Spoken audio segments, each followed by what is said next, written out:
I want you to picture the scene. It's 6:30 a.m. The alarm goes off. You're groggy. You haven't had coffee. You haven't checked your email. You haven't even brushed your teeth yet.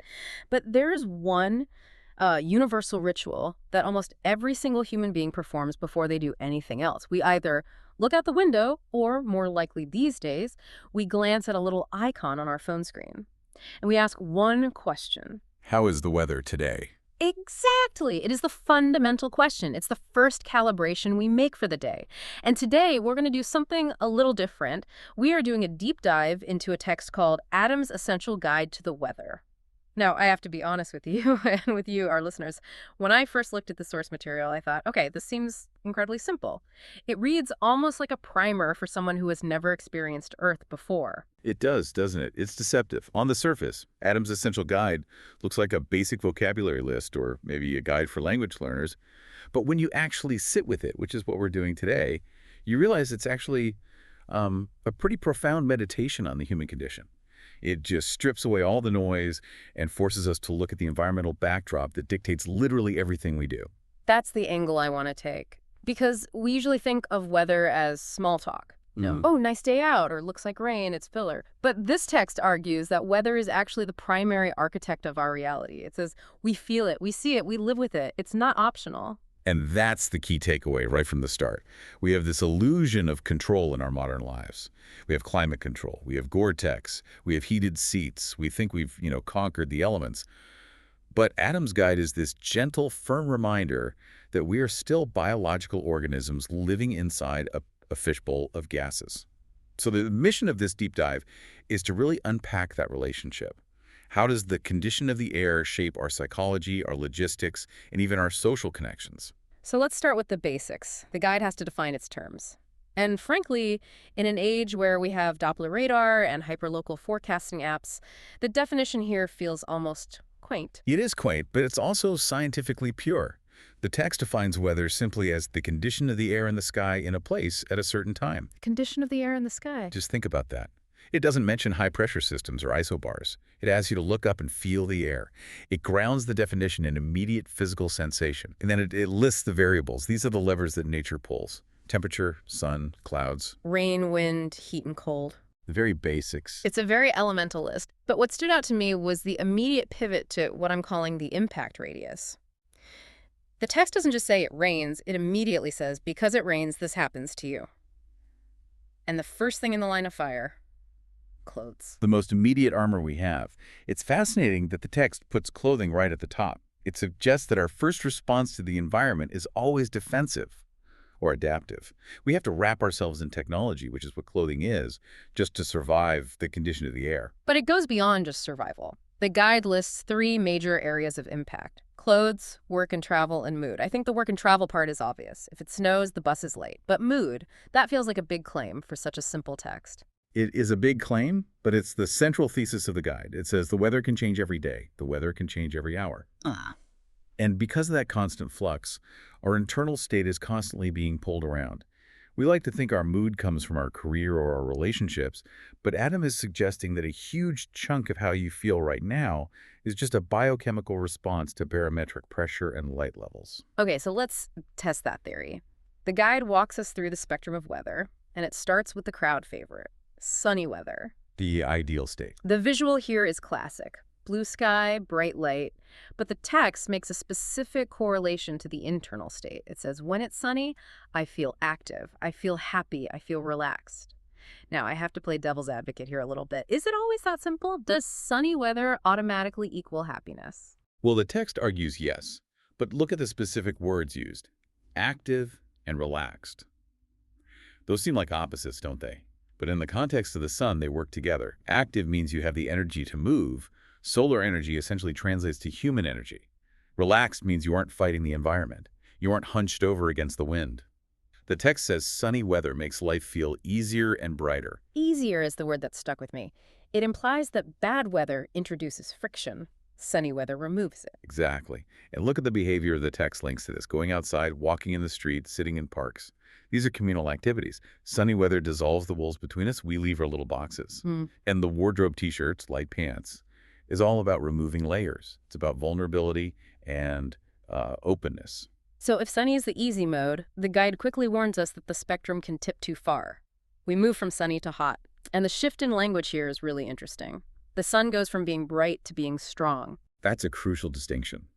Bright is aesthetic. Strong is physical. It implies force. And the air goes from being invisible to being heavy. I think everyone listening knows that feeling. When you step out the door and it feels like the atmosphere is actually pushing back against you. That's the heaviness.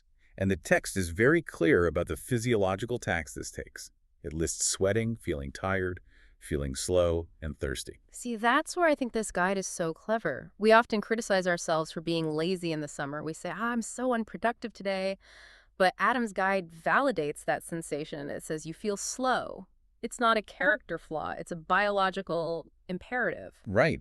Your body is diverting energy to cooling you down, so you have less energy for cognition or movement. And the text shifts from enjoyment behaviors to, well, survival behaviors. Staying in the shade, using fans. The joy of the park is replaced by the necessity of the air conditioner. There's also a specific call out here that adds a layer of ethical responsibility to the weather. The guide mentions that hot weather is dangerous for children, old people, and sick people. It says they need care. I love that inclusion. It reminds us that weather isn't just a personal experience. It's a community stress test. When the environment becomes hostile, which is what strong sun represents, the vulnerable become more vulnerable. Adam frames it beautifully. Hot weather is part of life, but we must be careful. It turns weather awareness into a duty of care. So we have the easy sunny mode and the hostile hot mode. Is there a middle ground? There is. The guide calls it warm or mild weather. This is your spring and autumn. The Goldilocks zone. Precisely. Yeah. And the sensory descriptions here are the most poetic in the whole text, I think. The air is soft, the sun is gentle. Soft air. It's such a tactile description. It's the absence of bite, the absence of weight. And because the environment is neutral, the human response is balance. The text says, I feel calm. I feel comfortable. And interestingly, it notes that this weather is good for working. That makes sense. If hot weather makes you slow because you're overheating, and as we'll see, cold weather makes you want to curl up, then mild weather is the only time your brain is fully available for productivity. It's the path of least resistance. Yeah. And the closing description highlights this perfectly. It just says normal clothes. That cracked me up. Normal clothes. But think about what that implies. Yeah. It implies that normal is a state of not having to think about your armor. You aren't preparing for battle with the elements. You're just existing. Okay, so that's the heat spectrum. Now we have to swing the pendulum all the way to the other side. The text takes us into the cold. And this is where I think the deep dive really gets interesting because the guide's take on winter surprised me. It is a unique perspective. But first, it grounds us in the physical reality again. It notes that low temperatures are felt specifically in the hands and face. Which is so specific and so true. You don't feel cold in your liver. You feel it on your nose. You feel it in your fingertips. And the environment becomes restrictive. The sun is weak. The days are short. The world shrinks. The gear list here is extensive. Coats, jackets, sweaters, scarves, warm shoes. It feels like we are gearing up for an expedition just to go to the grocery store. We are. In cold weather, the outside world is uninhabitable without technology. That layer of wool or down is the only thing keeping us alive. But then the text pivots to the internal adaptation. We don't just put on coats. We change our fuel. The cozy response, hot tea, coffee, soup. Exactly. Yeah. We try to internalize the heat we can't find outside. But here's the reframing that I think is brilliant. Most people complain about winter. We say it's depressing, it's hard. And the text admits it can be hard. But what is the other adjective Adam uses? Peaceful. Peaceful. I have to admit, when I'm scraping ice off my windshield at 7 a.m., peaceful is not the word in my head. I'm usually thinking words I can't say on this show, so where is he coming from with this? Well, look at the behavior the cold dictates. The text says, cold weather makes people stay inside more. People rest more. People sit at home more. Oh. In our modern, hyper-productive society, we view staying inside as trapping ourselves. But Adam frames it as a sanctuary. The cold weather forces a pause. It creates a boundary that says, you don't have to go out and conquer the world today. You can just sit with your soup. So it's almost like a permission slip from the universe to do nothing. Exactly. It's the season of dormancy. Nature rests, and the text suggests we should too. If you stop fighting the cold and just accept the peaceful nature of staying indoors, it changes your entire psychological relationship with the season. I like that. It reclaims winter. Instead of a prison, it's a retreat. But speaking of things that people hate, we have to talk about the atmospheric changes, the stuff that actually falls on us, specifically rain. Ah, the great divider. The text is hilarious here. It doesn't beat around the bush. It says some people like rainy weather, some people do not like rainy weather. It captures the polarization perfectly. Yeah. For the do not like camp, the guide validates their annoyance. It lists the hazards, wet streets, slippery roads, the need to walk carefully. It turns the world into an obstacle course. You need tools, umbrellas, raincoats, just to navigate. But then Adam puts himself in the other camp. He says, I sometimes like rainy weather. Hmm? And he goes back to those words. Calm, quiet, peaceful. I think there's an auditory component there. Rain dampens the acoustic harshness of a city. It creates a sort of white noise blanket. But the expert analysis in the text goes deeper. It goes ecological. Right, he calls it a blessing. A blessing for nature. Yeah. This is a crucial shift in perspective. Yeah. If you only look at weather through the lens of, say, my commute, rain is a nuisance.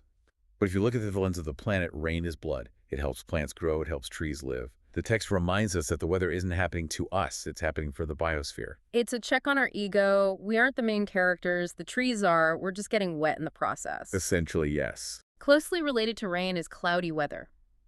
The text describes this as a sort of gray area, literally and figuratively. It describes the light as soft and the sun as not clear. But interestingly, it doesn't describe it as gloomy. It says it can be cool and comfortable. It's a respite from the glare, maybe? A visual break? It's a neutral state again. Mm. But then we have the element that disrupts everything, the only element that really feels aggressive, wind. I love the definition here. Air is moving. That's simple physics, right? It is, but the implications are wild. The text notes that light wind feels nice a breeze. But strong wind, that's where the guide acknowledges chaos. It's the visible manifestation of power. The text lists what wind does. It moves trees, it moves dust, it moves doors, it moves clothes. It animates the inanimate world, and that can be deeply unsettling. It says bluntly, sometimes wind is dangerous. It is. It's unpredictable energy. Unlike the heaviness of heat or the stillness of cold, wind is kinetic. It represents change, and sometimes violent change. So we've covered the elements, we've covered the physical and emotional impacts, but there is one final section in this guide that I think justifies the entire deep dive.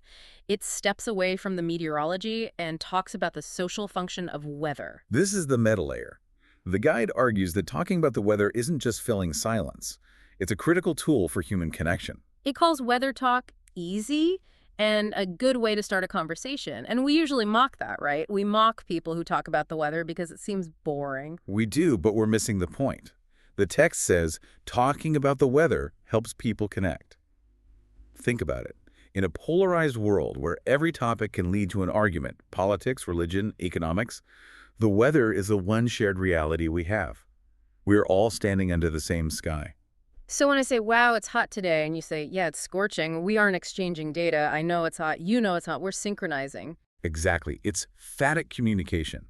You are signaling, I am here, you are here, and we are experiencing this together. It builds a bridge. The text also notes that for language learners, weather words are often the entry point. That's a great point. Hot, cold, wet. These are some of the first concepts you can understand in a new language because you can feel them. It bridges the gap between language and experience. It grounds the abstract and the physical. And Adam sums this up with a beautiful line in the conclusion. He says, the weather is part of our language. The weather is part of our story. Part of our story. That really landed for me. It means our memories aren't just about what happened. They're about the atmosphere in which they happened. Think about your own life. You remember the thunderstorm during that breakup. You remember the perfect sunny day on that road trip. The weather textures our existence. It sets the scene. We are the actors, but the weather is the set designer and the lighting director. And the scriptwriter, sometimes. And the scriptwriter. So we've unpacked the definitions, the variables, the impact on our wardrobe, our mood, and our conversations. What is the big takeaway here? Why does a well-informed person need to read a simple guide like this? I think the takeaway is awareness and acceptance. We spend so much energy fighting the weather. We complain when it's hot, we complain when it's cold, we complain when it rains, but Adam's guide suggests a different approach. It suggests we observe it, we respect it. We realize that our feelings of laziness or sadness or joy are often just reflections of the sky. It teaches us that we aren't separate from the environment. We are porous. The outside gets inside. And tomorrow morning, the cycle starts again. The variables will shift, the wind might pick up, the pressure might drop, and we will engage in that same universal ritual. We'll look out the window. And we will ask, how is the weather today? I want to leave you with a thought to mull over as you go about your day, whatever the weather is doing outside your window right now. Look down at your clothes. Check in with your current mood. Did you truly logically choose those things? Or did the condition of the air and sky decide them for you before you even woke up? Are we shaping our days, or is the weather shaping them for us? It's a humbling thought. It really is. Thanks for listening to this deep dive into Adam's world. Stay warm or stay cool, depending on what the sky says. We'll see you next time.